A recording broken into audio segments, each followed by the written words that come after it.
Welcome. We're here today with our friend Thomas More, author of many books, most notably Care of the Soul. And here's an opportunity for our listeners to find out a little bit more about this. I think he's an iconic thinker. And so welcome, Thomas More, and tell us who you are, Thomas. Well, I can start with my name. Thomas More, it's my name. I actually have had people ask me if it's a stage name because it's a name of some famous people. I've always thought about Thomas More, the Englishman who was a saint in the Catholic tradition. And he lost his head because he wouldn't turn religion over to the king, or turn his life over to the king. I think that's very relevant to me even today. And it's an Irish name, so I have a very close relationship with Ireland. I first traveled to Ireland when I was 19 and spent 2 years in Northern Ireland studying. And then since then I've gone back countless times. I couldn't tell how many times I've gone back to Ireland. I've lived there again at different times. My children went to school in Ireland. So that's an important part of my life. And I feel like half of my loyalty, or half of my being is in Ireland. And I have many friends and relatives there. And another aspect to me is that my dad was a plumber. And I come from a family of plumbers. I don't come from a family of university people and intellectuals. I come from plumbers. And my wife always says that I'm dedicated to exploring these vast ideas of the culture and try to translate them for plumbers who can really enjoy them. And so that is a big part of my life. It's part of my character, who I am. And so I've written a lot of books. That side of me is there too. I love to write. I just love to write. I have a passion for writing. Every day I have to write. And I'm always writing several books at once. Right now, today, I have 3 books just about ready to give to my agent. I have a book, Therapy, that I finished, totally finished, ready to go. I have a book called The 9 Laws of Life that I've been writing for a while, and that needs a little bit more work, about 1 more week, and then I'll have that finished. And I've written a detective story. I like reading detective stories. I've written a few. I never published them, but I have one now that at least I'm going to give it a crack and see if someone might like to read it. For what detective stories do you enjoy, or have you enjoyed over the years? I'm just curious. Well, I like the kind of literate ones, the ones that have some literate quality to them. I'm not interested in the really blood and guts ones. I don't go for those too much. Police procedurals I read, but I'm not too happy with those. I like what they call cozies.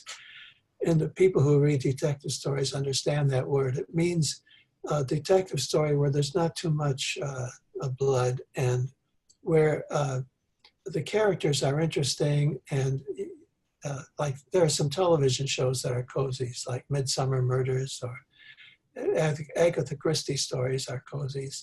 I think maybe you might even say Sherlock Holmes are cozies. So they're interesting stories, and that's what I like. And I write that kind of a story.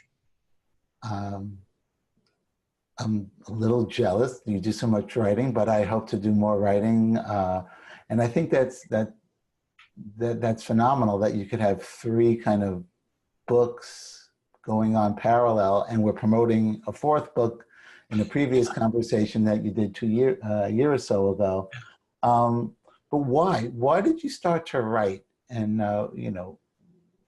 why do you feel that compelled to put ideas down on paper? My philosophy is that I don't choose anything. I don't choose what to do. I don't choose the shape of my life. I have to make some choices, but fate or life itself has designed my life. I would never have created a life like I have had. It doesn't make any sense. If you had asked me when I was 20 years old, would I write a bunch of books, 30 books on the soul, I'd laugh, because it wouldn't make any sense to me. So I've had my life changed by circumstances, or by making certain choices over time. And because of that, as time has gone on and these choices have multiplied, I hardly recognize myself. I mean, I've done what I think life wants of me, but that's what I keep trying to do.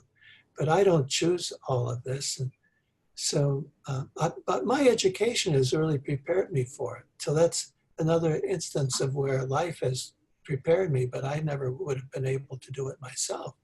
So I went to a Catholic seminary when I was a young man, when I was 13.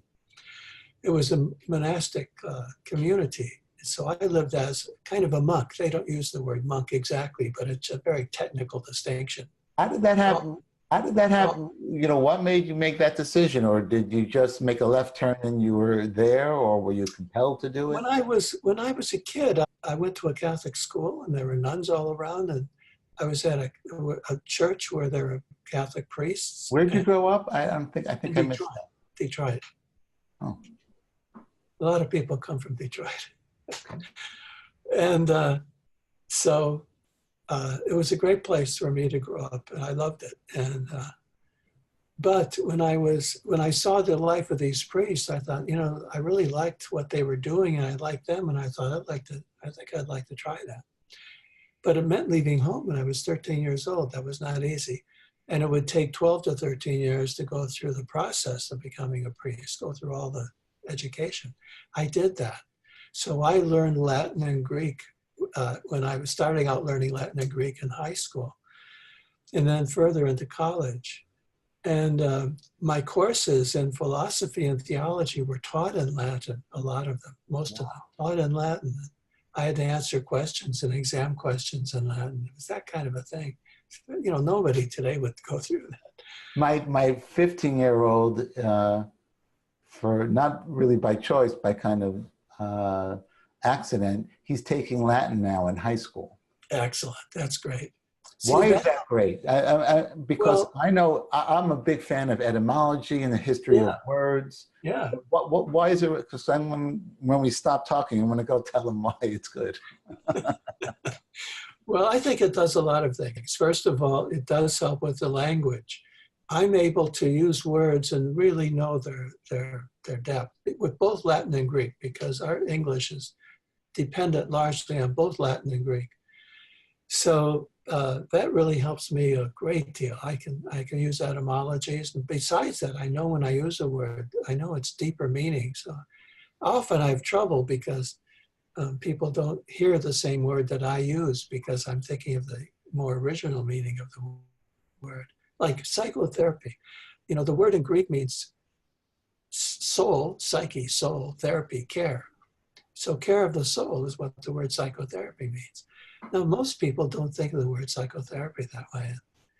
So I have problems because I tell people I do psychotherapy, but when I say that, I could get in trouble because I don't have the same education that most therapists have today.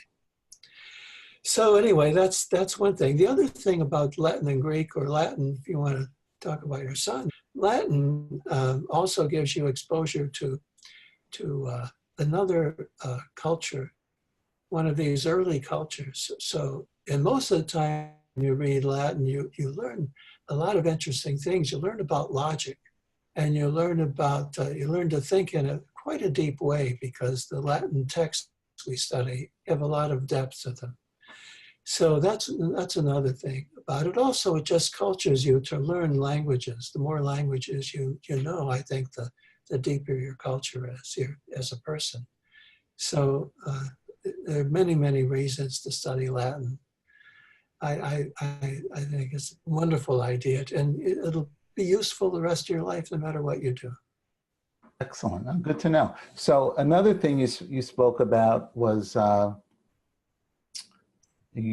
my father was an electrician and owned a record store, but mostly trades. Your father or your family was plumbers, you said? Yes. Yes. So, you know, the whole thesis or idea for this whole Street Smart Wisdom podcast or video series, whatever, however you're hearing this now, is to like, how do you take these esoteric or Latin sounding or foreign sounding concepts, and what does it have to do with a plumber or an electrician or someone on Wall Street? Because that, I think, is, I think there's 2 points that need to kind of be connected, and it's almost like if they could be translated from Latin or from foreign sounding ideas to street smart, street level conversation, there's value in there. So what does your 30 books have to do with real life? Well, that's a good question. I want to be clear about this because I am not a popularizer. I don't see myself that way at all. I'm too much of an egghead to be able to do that. You know, I have too much interest in study and all these languages and these books around me. I mean, I've read all these books, you know, they're not just there. So I don't want to just popularize what I do. On the other hand, I don't want to just write for other writers and other, you know, with professors and people like that. It turns out that when I try to have sort of a middle place there, middle ground, like you might say a Buddhist approach, you know, the middle way. And that way I don't satisfy the professors and I don't satisfy the man on the street, the person on the street. So that's a problem. I don't popularize. I understand what that means. I see people doing it, but I don't do that. But I do try to present my ideas in ordinary language. I try to avoid jargon as much as I can. I try, you know, here's the thing. I see myself as a writer. I don't know if anyone else does, but I do. I don't hear that from people very often. They don't treat me as a writer. I'm never invited to writers' conferences or things like that. You know, it's very rare for me to do that. I wish I would, because I see myself as a writer, but nobody sees me. They see me as a self-help person, I think, which, you know, is not very kind to me. I don't like that box at all. I see myself more like Emerson, Waldo Emerson and Thoreau, who wrote a kind of practical philosophy. So I would, if you read my books, they're a bit demanding for the average person. You'd have to, you know, you have to work at them a little bit. On the other hand, you know, 3 million books of Care of the 3 million copies almost of Care of the Soul have sold. So that's a lot of, for that kind of book, you know, a lot of people are reading it. And that just is kind of scratching the surface because people are giving them away to each other all the time. So a lot of people have read these books. So they must be intelligible. Well, why do you think Care of the Soul struck a chord? Is it just the name? I mean, I that when I read it, I found it not easy to read, but relevant, and there were certain things that I vaguely remember, and it comes to, again, we're trying to see, well, how can you care for your soul as you go through day-to-day life? And when there was some saying above the doorway when someone walked in, or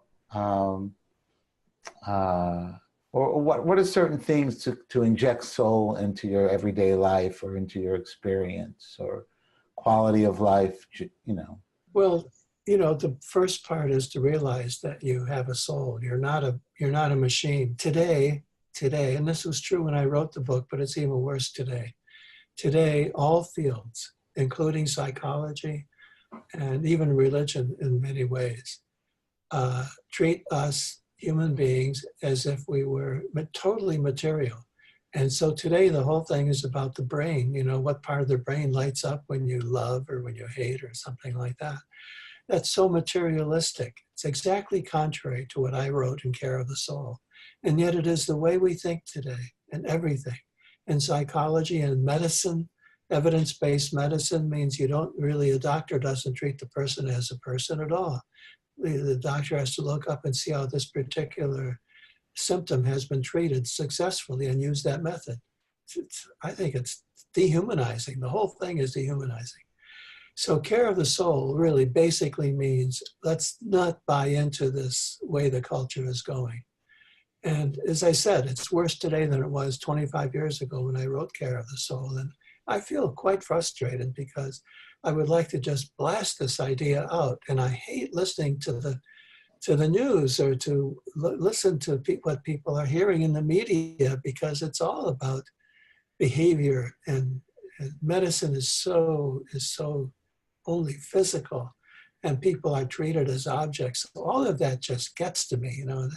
So I hope that when people saw Care of the Soul, that it wasn't just the title, but that was something. It's a very ancient phrase. I think it has some zip to it. And then what I hear from most people is that they bought the book and let it sit on their shelf for a few years, and they read it when it was time. That's what they always tell me. They read it when it was time to read it. And they did read it, and they got some ideas about how not to live in this culture that is. And again, now, you know, I have 15-year-old and 13-year-old. So I'm not sure if I caught this right, but now we do a lot of work in the mindfulness world, and we try to, even with mindfulness, well, how do you bring that to street level? You know, what is it, if you're a monk or if you're already at Kripalu or Omega, that's great. You already kind of get the concept, but what does it have to do with the rest of the world? And so I think you're speaking to that, but what do they talk about where there's biofeedback or there's neurofeedback, where they can watch the brain and see if you're actually meditating? So, but it sounds like, I find that fascinating because there's real world proof, but you can't, is there such a thing as soul biofeedback? Or Yes, there is. I mean, you have to understand, I detest that thing. You know, no, I know, but I find it interesting. No place in my life. No, but that's why I bring it up, because it's a distinction. And especially use the word proof. You know, that just really riles me, because we've had centuries of deep thinkers and artists who have explored the human situation that we're in with such depth and insight. And they don't need to be proven by science. See, that's the thing. If we could just read a good novel, or read one of the great plays of the Greeks, the early Greeks, there's so much to get from that about what it means to live as a human being. And today, people want to go out and find out how you can prove that in a laboratory with wires, to wire somebody up. I think that's, oh boy, I can't think of a word bad enough for that, because it takes the soul out of what we're doing. And you don't have to prove anything. You have to just explore with you are a human being with a mind and imagination. Well, explore these things. You don't need proof. That's I guess what I'm trying to get out of. Because often, like my non-believer friends, or not so often necessarily, but or from at a dinner table, you know, and conversation, not people from Omega or the Open Center or Kripalu, you know, just the normal middle of the road people, very nice people in our community.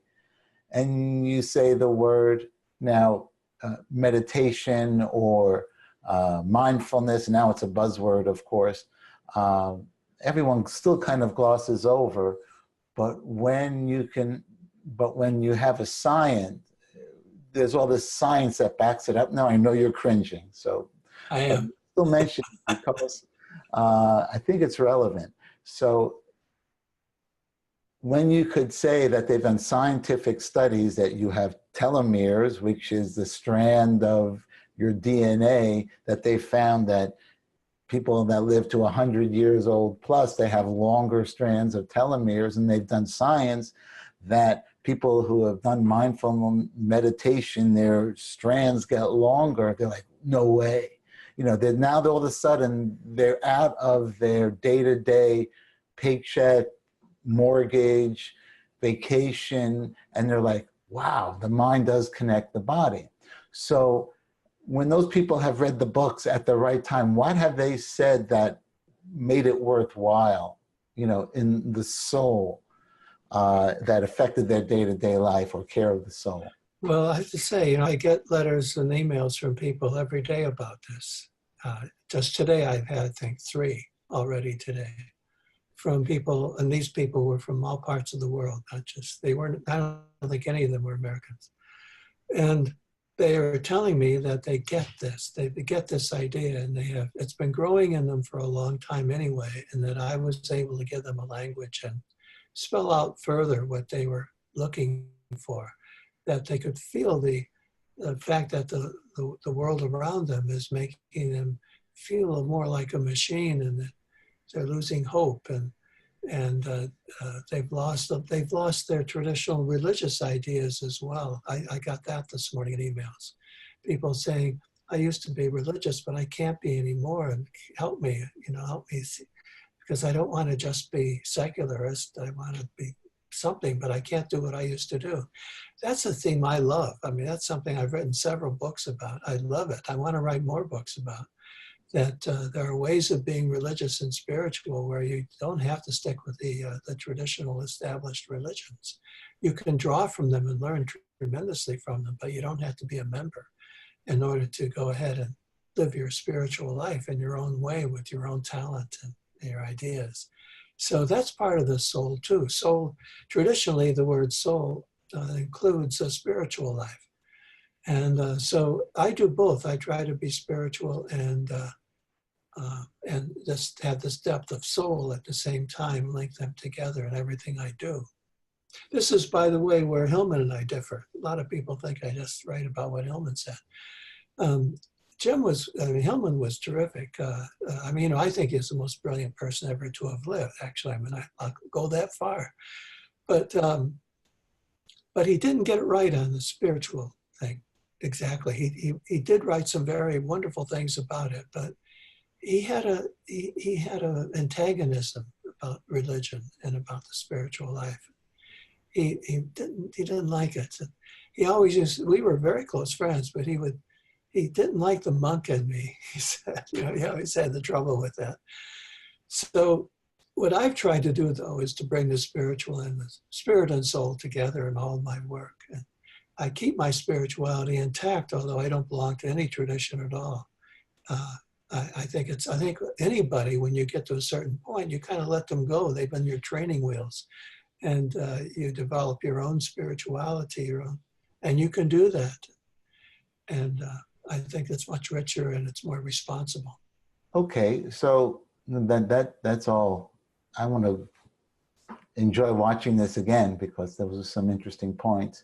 And I think one thing that I'm personally interested in, especially now. So here technology is, changing at a rate that we're able to do this. And to record something, you're in New Hampshire, I'm in New Jersey.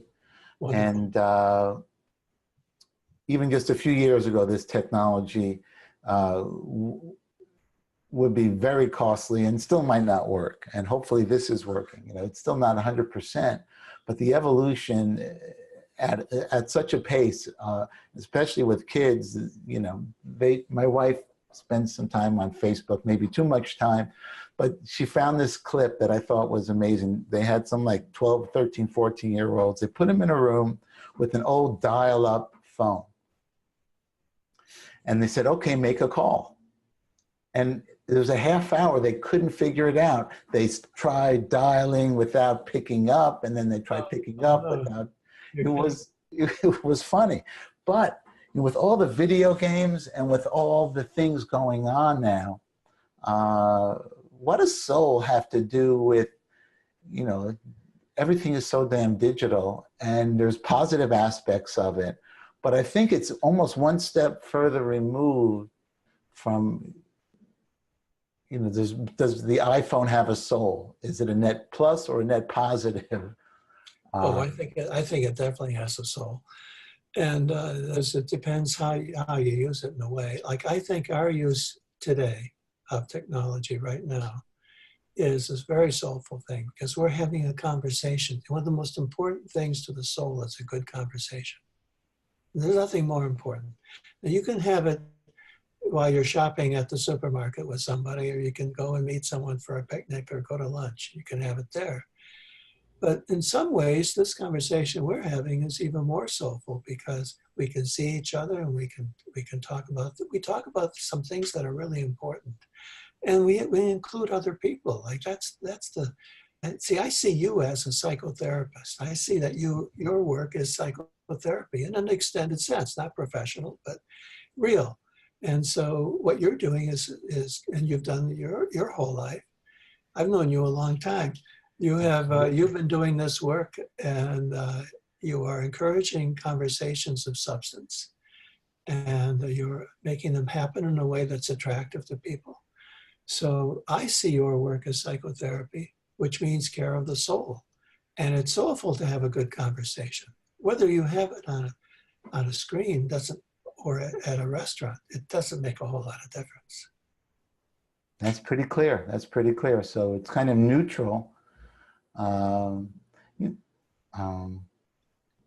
Yeah, there's a lot more I can go on for a while, but I think we've covered a lot of bases. Any last thought? Oh, I have this question that I throw at people. And so if you were a superhero, what would your origin story be? Was there something that happened or some event that all of a sudden you change things, or what? Any origin story or overarching kind of story that comes to mind? Well, I know mythology pretty well. And one of the things that we study, those of us who work in mythology, are origin stories and of cultures and of people and heroes. And there are certain things I would expect, like I would expect that somehow my origin, if I were going to be a hero, would have to be involved with animals in some way. So very often at the birth of a hero, you have animals. Now, in the case of Jesus, you have these animals that are very important to the story. They don't appear in the New Testament Gospels the way they do in our traditions, but they're still very, very important to have the animal there. And you look at some other myths of the birth of the hero, there are animals involved, or they have an animal nature. There's something about us being animals, that we have an animal totem, something, some animal that's close to us. And we're animals in general. So that's part of it. Another is that the hero usually has many parents, not just the original parents, not just the physical parents.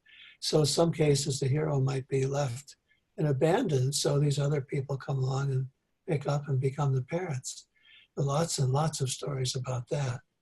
And it's not about literal abandonment. It's about the fact that a hero should have a parent too, that's something that parents him or her, that is maybe otherworldly or different from just physical parents.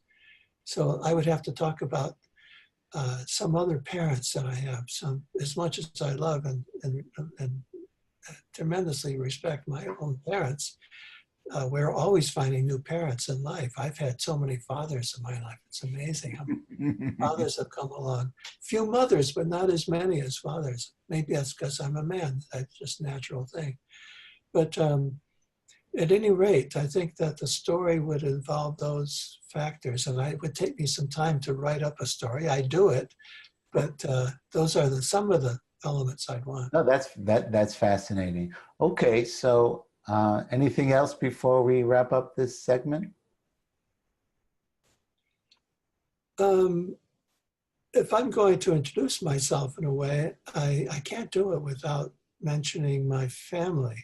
I have a wife who is a painter and a yoga teacher, and she trains yoga teachers. And she's a senior, in other words, a very senior kind of yoga person. And she connects her art and yoga together. She has people do yoga and then paint. And she has her own painting practice as well. And she's a wonderful painter. She's taught me a lot about the visual arts. My daughter is 26 now, and I homeschooled her. I have a background in music. I studied music up through graduate school, composition. And I taught her music theory. And that helps her now, but she's a singer and plays many, many instruments. And right now she's in South America performing, and she's traveling all over the world with her music, which is somewhat spiritual and somewhat popular. Wonderful, very bright and talented person. And my stepson is, Abe is an architect who is trying to build buildings that are sensitive to the communities in which they're built, so that they don't just plop down a building in a community and let them, deal with it. They actually work with the community to see what kind of building that community needs. So I have a very rich and wonderful family, and so my identity isn't complete unless I talk about them. I like that. And what's your website if people want to find out more? My website is thomasmoresoul.com. That's S-O-U-L, Thomas More Soul, all one word, .com. Okay, excellent.